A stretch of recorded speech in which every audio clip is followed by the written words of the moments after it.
সুপ্রিয় গাইস, আজকে যে ভিডিওটা নিয়ে আপনাদের সামনে আমি উপস্থিত হয়েছি সেটা আমাদের বাংলাদেশের বহু প্রচলিত এবং জনপ্রিয় একটি গাছ, কচু শাক গাছ। কচু শাক গাছের অনেক গুণাবলী এবং ভিটামিন সমৃদ্ধিত উপাদান আল্লাহ তাআলা এর মধ্যে নিহিত করেছেন। বিশেষ করে এই কচু শাকটা আয়রনের কাজের জন্য সবচেয়ে বেশি উপযোগী। গ্রাম অঞ্চলে এই কচু শাক কদর না থাকলেও বা অ্যাভেলেবল পাওয়া গেলেও শহরের অঞ্চলে এগুলো পাওয়া খুব ডিফিকাল্ট হয়ে যায়। তারই ফলশ্রুতিতে আমার ছাদ বাগানে বেশ কিছু গাছ আছে। প্রতিদিন এক একটা করে ভিডিও নিয়ে আপনাদের সামনে উপস্থিত হওয়ার চেষ্টা করব।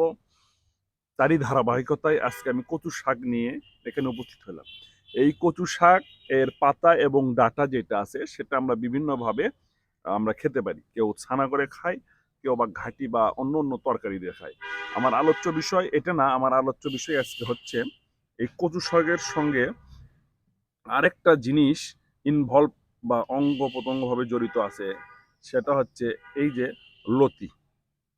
এই কচুর লতিটা রিসেন্টলি আমার এখানে এসেছে। ছোট্ট একটু দেখেন, একটা 5 লিটারের সয়াবিন তেলের জার কাটায় ওর মধ্যে একটু কম্পোস্ট সার দিয়ে তৈরিকৃত গাছে আমরা এই কচু শাকের লাগাইছি। সেখানে আমার একটা গাছে অলরেডি 3টা থেকে 4টা লতি অলরেডি বাড়াইছে। এটা যদি আরেকটু রক্ষণাবেক্ষণ করা যায় বা তাহলে আরো বাড়াবে। এই কচু শাকটা বর্তমানে রিসেন্টলি আরেকটা জিনিসের সাথে অ্যাড হচ্ছে, সেটা হচ্ছে মানে খাতে সবচেয়ে জনপ্রিয়, সেটা হচ্ছে আপনার হচ্ছে ইলিশ মাছ। এখন ইলিশ মাছ খুব দুঃসহ ব্যাপার, তারপরও ইলিশ মাছটা আমাদের কাছে খুব প্রিয় বলেই মনে হয়।